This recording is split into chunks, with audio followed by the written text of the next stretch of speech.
Hello everyone, this is theStC here, back with some more Starcraft 2 Wings of Liberty action. This time is going to be a continuation of the last series between Vortix down in the bottom left side. And up on the top right side, it is going to be Acer's Scarlett. It is getting pretty down to the wire now, as it could potentially end in one game, but it could also potentially end in two, as it is a best of five. So we're going to be continuing on through this series. I do want to talk about a couple of things as per usual. Number one, I am casting this a day or so later than I had anticipated. My voice actually started to go out in the last video, and so I did take a little bit of a break. It was like a day or something like that, and I'm now back. My voice is re-energized, and I've taken a little bit of a break from that, just because I got to make sure to pace myself, because I was getting pretty darn excited during those last games. So anyways, Scarlett in the top right side. Since casting that last game, do you know who Scarlett just beat at MLG? A lot of you may, but she just beat Bomber, the player sponsored by Red Bull, and of course he is a Korean player as well. Again, one of the most outstanding players out there. Is it because ZvZ is overpowered, or is it because Scarlett is overpowered? I will let you guys decide, but my god, her playstyle is awesome. Definitely keep an eye out for her, guys. I know I've said it a lot, but at the same time, she's beating players like Bomber with her first series of the entire tournament. Imagine who she could possibly beat and upset in the upcoming days. So definitely something to keep an eye out for. I will keep you guys updated, because that is what I do. We do have a spawning pool going to be going down here for Vortix. We do have a hatchery first out of Scarlett here. So again, a bit of a risk. I mean, anytime you see a hatchery first opener out of ZvZ, it is a little bit of a risk. I would say versus Terran, it's relatively safe. We don't see a lot of 2-Raxes or anything like that anymore. But in ZvZ, while it is a standard build, it can still put you at risk to the spawning pool first opening builds. We'll see exactly how Vortix decides to play this out. He does decide to go ahead and go for that hatchery after spawning pool, so we're not going to see a ton of lings. We're not going to see... Oh my goodness, excuse me. We're not going to be seeing a super early queen, I guess. I don't know how else to explain this, other than it is still safe and it is still macro-oriented, but it does give you the option to put on pressure should you need to.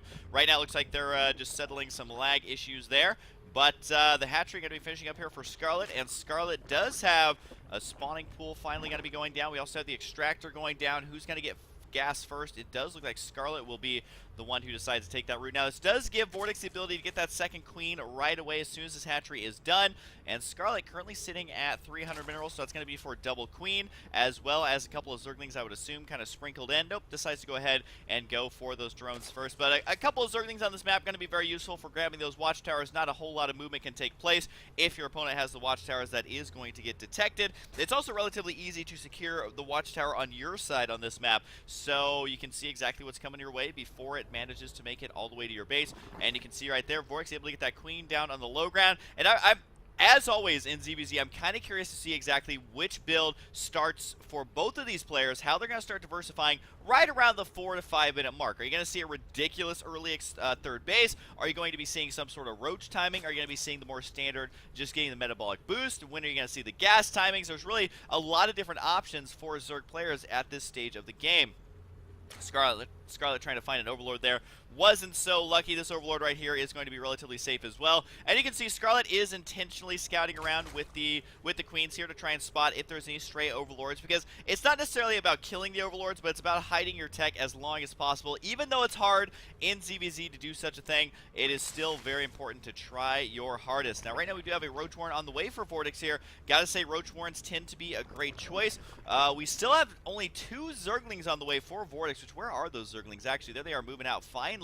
But definitely a macro game out of both these players. We do have a Baneling Nest on the way for Scarlett, Zergling Speed on the way as well, and Lair Tech. So this could actually end up backfiring for Scarlett, because she went, number 1, she went really heavy macro, so that's going to hurt her here a little bit. Number 2, she's going for a Baneling Nest, which is not going to help that much versus the Roaches. And number 3, we have triple gas going to be coming down right now. So I'm not exactly sure what Scarlett's plan is here, but doesn't look like Vortix going to be going for mini Roaches right now anyway. Does decide, though, this is very important, does decide to put down those 2 creep tumors, because Scarlett, one of the best creep spreaders in the business, look what she's doing. Not spreading creep at all. She does not want her opponent getting to her base quicker.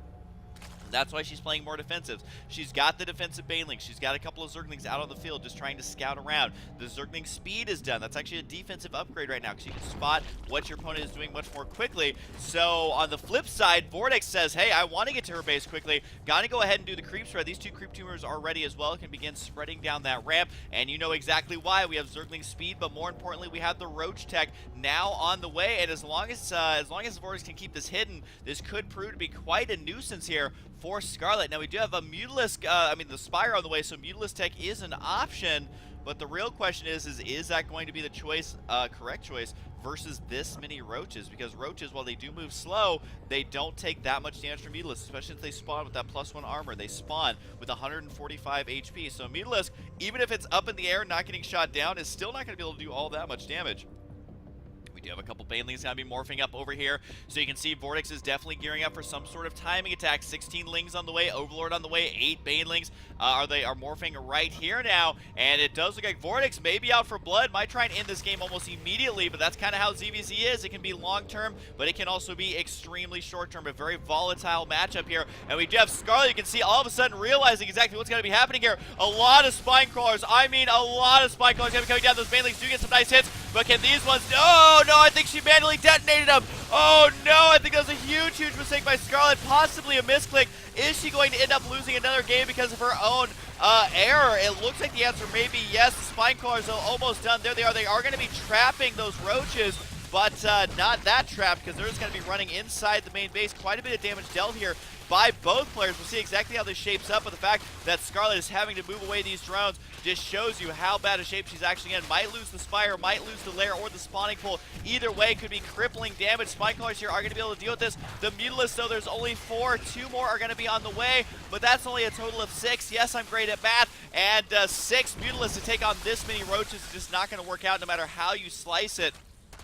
And right now, Scarlett's slicing it to try and reduce the amount of damage at the natural, try and clean up these Roaches to make it worth it. But guess what? The Spire is going to go down. I at least believe so. It's getting dangerously low on HP. The Mutalisk trying to clean it up, but it was not meant to be. At least I think it wasn't meant to be. No, it wasn't. Down goes the Spire. Even the spawning pool going to start taking some damage here.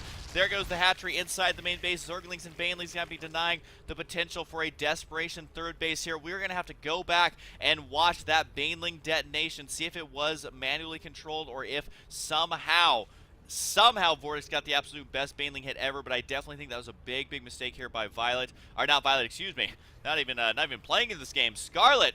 So we will see exactly how Scarlett manages to play this out with the Mutalisk here, but we already have a lot of queens on the field here for the Zerg opponent. 4 on the way with the 5th one in construction, plus the Spore Crawlers on the way. So what Vortix is doing right now is playing it so safe that he's like driving his car with his seatbelt on. He has another seatbelt on that just wraps around the other part of his body. I don't know, he's got his helmet on, he's got one of those NASCAR racing things around his neck, and he's also wearing a football outfit. And so he's in American football, not to confuse everyone out there. And so he's not going to die in a crash anytime soon, and that crash is in the form of these handful of Mutalisks. Yes, they're going to kill a couple Overlords here and there, but is it going to be enough to get Scarlett back in this game? And let's take a look at the units tab. 25 drones to 39. Units lost here. A lot more heavily in favor of Vortix here. And even though it's only 300 resources, that does make a big difference. Unless Scarlett can get this expansion up, she is going to be behind for quite some time. Now we do have more of the creep thread going on, so you can see Vortix is not ready to give up this this Roach timing possibility here. Working on the +1, working on the glial reconstitution is Vortix, so he's going to be in pretty gosh darn good shape for this game. And we do see pathogen glands going to be on the way, so that should be a tech advantage here.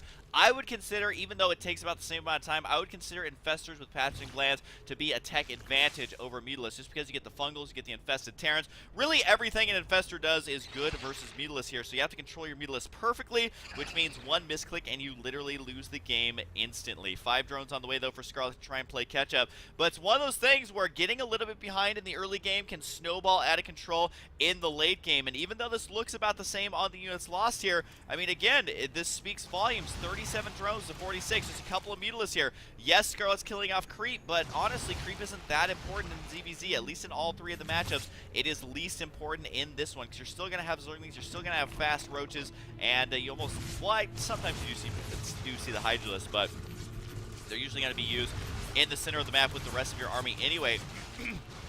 You see the overseer going to be moving out. Now, Scarlett is being as active with these mutalisks as she can be. Try to kill a couple of drones here or there. We do have infestors on the way and double queen on the way. This is a very interesting choice here. I want to say Vortix is up to 7 queens with 2 more on the way. 7, 8, 9. Yep, we're counting on our fingers to make sure we do that math right. We do have 9 queens in this ZvZ. This is actually absurd. You never, ever, ever, ever see this many queens in this matchup, and it looks like he is going to go for it. He is actually going to be aggressive with these queens, deciding to poop a couple of creep tumors on the way. But other than that, I don't think that these couple of mutalisks can really do that much. It's got to be up to Scarlett's roach count, and does Scarlett have enough roaches right now? Currently 6 on the field with 10 more on the way. So it might actually be enough to hold this, but is it enough to save the expansion? I don't think so. And the Overlord's trying to get out there. The mutalisks here are not going to be able to do all that much in this upcoming battle. The Queen's got to be able to kill them off relatively quickly. Now, how good are the transfuses going to be? That's actually the question we are all asking right now, because can the transfuses actually save these roaches long enough for them to do massive damage? I think the most important thing, though, is these infestors. One mutalisk right here trying to absorb a fungal, trying to absorb any damage that it can, but it does get taken out immediately by the Queens. The Queens do have +1 attack, not something you see very often, but they do 10 damage with a range of 7. That is areas. Here comes the infested Terrans. The roach is not going to be able to deal with this directly. Even fungals could be thrown out, but the infested Terrans, I think that's the right choice. The transfuses on the roaches. Scarlett might actually lose it, as we could go to a game 5, and what a climactic game 4 this would be with Queens in the mix. Gotta be doing ridiculous transfuses, ridiculous heals on every single unit. The Queens here are gonna be able to clean up these mutalisks as well. And you know what? If you're going to end up losing a game, it might as well be to something like this. Vortix able to force it with a completely wacky build into game number 5. But before we go check out that game, I do want to see that Baneling attack here. Is that what set Scarlett behind? Because it definitely did not do her any good. And I do feel like Scarlett, while she is still a great player, can still make some pretty basic mistakes. So that's something that she absolutely has to watch out for. But you know what? She's still in this series and might be able to take game number 5. We are about to find out, though. All right, so Scarlett right here decides to throw down a ridiculous amount of spike cards, which is awesome. I think that's a great read, a great idea. Even doing a little bit of creeps right here might have helped out. Now, I want to watch this in slow motion. Keep an eye on these Banelings. I think, unless these 2 Banelings right here detonate that perfectly, I want to see, because the first Baneling's probably going to detonate first, and so they're going to... Oh, no, I don't think it was a manual detonation, actually. I think it actually was the best Baneling hit ever. Can we back it up just a tiny bit? Right there. Right there. And we'll watch it just one more time slow motion. I'm actually not sure. Still, I don't think it was manual detonation. That would be a huge mistake. All right, so there's that hit, and then look, these 2 Banelings right here. It looks like the Queens are trying to focus them down, and these 2 Banelings right here, I think, end up causing, or maybe it was a manual detonation. It's like impossible to tell, but either way, that was not good news for Scarlett, because right at this second you can see units tab here, no Banelings remaining, no actual units on the field versus 12 roaches. That's why she ended up being so far behind. Yes, she did have the roach advantage, or the drone advantage, but losing these Banelings was way too much to recover from. So we are going to be going on to game number 5. I do hope you guys enjoy it, and I will see you guys next time.